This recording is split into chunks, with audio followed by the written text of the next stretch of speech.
আমি আমার মতো করে খেয়ে নেব। তুমি তোমার মতো করে সেখানে চলে যাও। সে তার মতো করে শিখতেছে।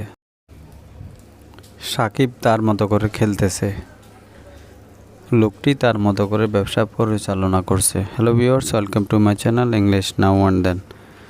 আজকের ভিডিওতে আমরা আরেকটি নতুন সেন্টেন্স মেকিং শিখব, আর তা হলো আমার মতো করে, তার মতো করে, তোমার মতো করে। এবং এর জন্য আমরা ইংরেজিতে ব্যবহার করব according to me oblique you oblique him.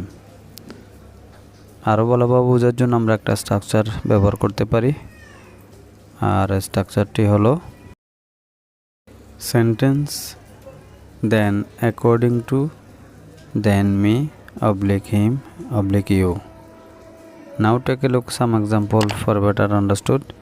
Before that, if you are anyone in this channel, please subscribe my channel and press the bell icon to get interesting video like this.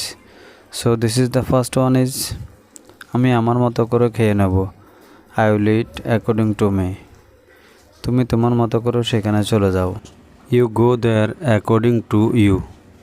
And the next sentence are সে তার মতো করে শিখতেছে। He oblique she is learning according to him or her. Shakib তার মতো করে খেলতেছে। Shakib is playing according to him. And also the next one is লোকটি তার মতো করে ব্যবসা পরিচালনা করছে। এবং এই সেন্টেন্সটি ইংলিশ ট্রান্সলেট কী হবে তা অবশ্যই কমেন্ট বক্সে লিখে জানাবেন। That's all for the videos. Hope you are enjoying this video till the end. Please do like, share and comments. Never mistake to subscribe the channel once again. Thank you. See the next videos.